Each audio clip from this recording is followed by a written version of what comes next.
Hey friends, it's me, Wayman, and it's Christmas Day, and I am sitting here with my cousin and Mrs. Wayman, and my cousin who is getting ready to go to Bible school uh, stopped by, and we had Christmas dinner. It was very nice to see her, and I decided to get some of those conversations on camera simply because we've seen the Woods of Jordan video, and you know, F religion. So there's a lot of F religion videos out there.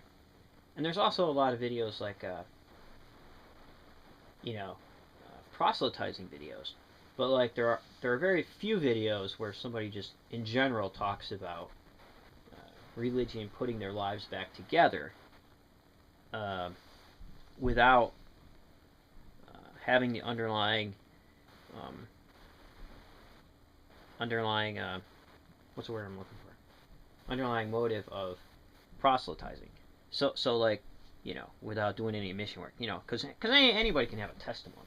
There's atheist testimonies and there's religious testimonies, and people are like, oh, this is what atheists done for me. Like I'm free. And then this is what Jesus.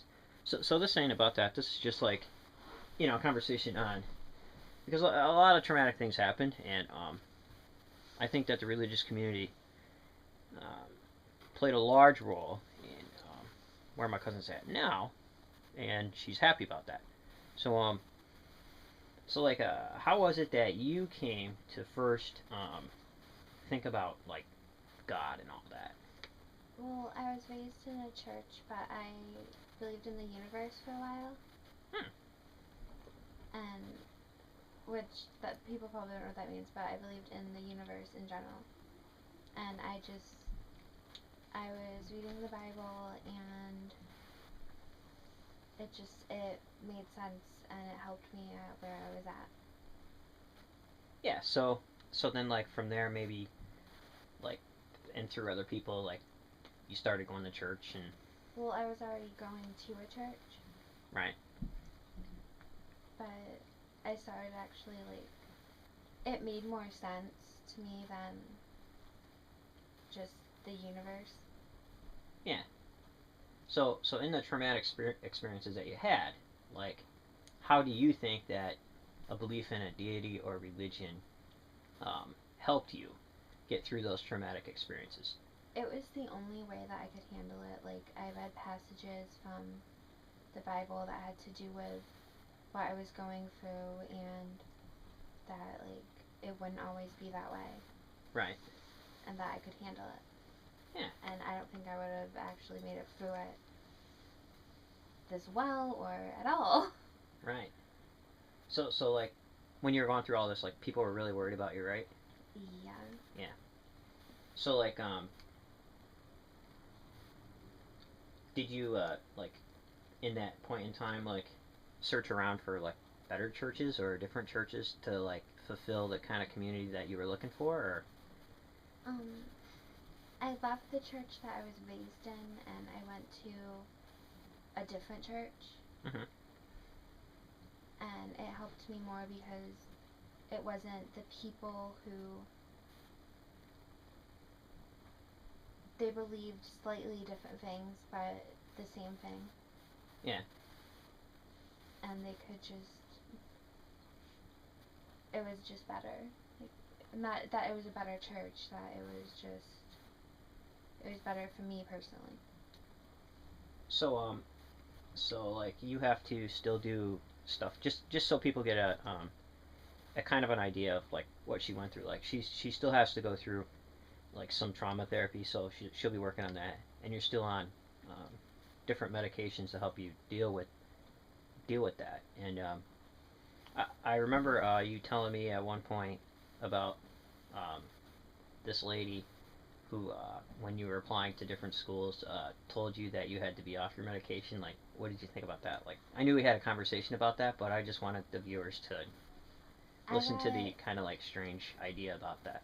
I got really upset because one that it wasn't in the thing for the school when I applied there, and she made it sound like it was pending. Oh, But I talked to my counselor, who is Baptist, and I'm going to, and she said that there's a difference between it being a chemical problem and like an attitude problem. Mhm. And that legally I don't have to go off my medication. And that mine isn't an attitude problem. So like I know that like this school is gonna be a totally different environment. Like, are you worried about like fitting into the more conservative culture there? Like when you get there, at all?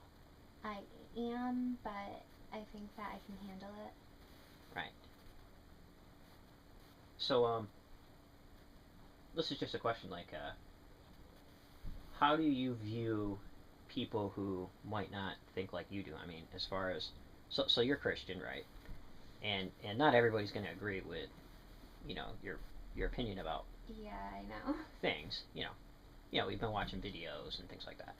But and we've had long conversations about the whole thing too. But like, what's your opinion about say non-believers, or is there a difference between a sinner and a non-believer, or like a you know what's a sinner to you and what's a non-believer to you? Are they the same, or can you be a you know I don't want to say good sinner. I don't know Well, what's up with that. we're all sinners. So everybody, even Christians. Yeah. Hmm. And like you can still have like values and virtues and not be Christian. It's not like that makes you a bad person by nature.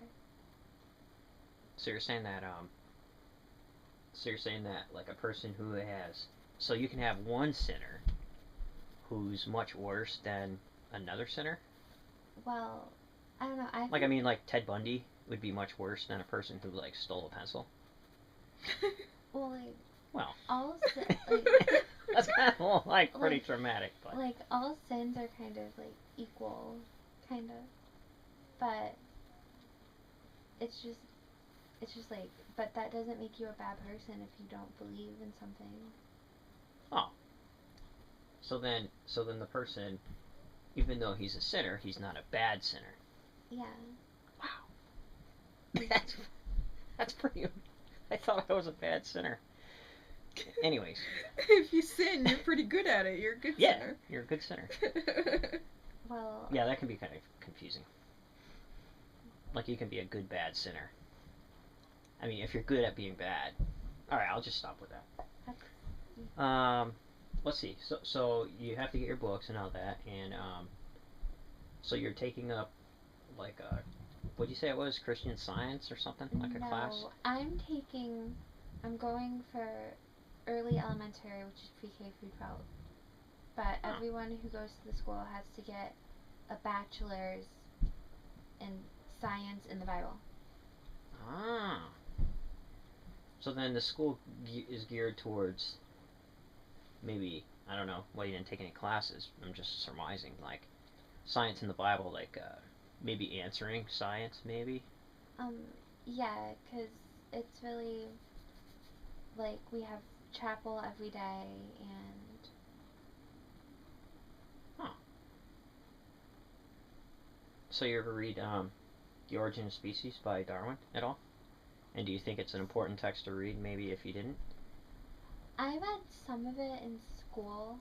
Yeah. Like what we had to read. And I think that I don't really know exactly because, like, I personally don't believe in evolution. Yeah. But it's a theory at the same time. Yeah. So do you see the creation idea as a theory also, or is it more like a fact? I see it as a fact. Oh, so one on how the universe began, creationism is a fact for you, and then the other on how the universe began is a theory for you, like evolution. Yeah. Oh, so like what would establish creationism as a fact for you? Like,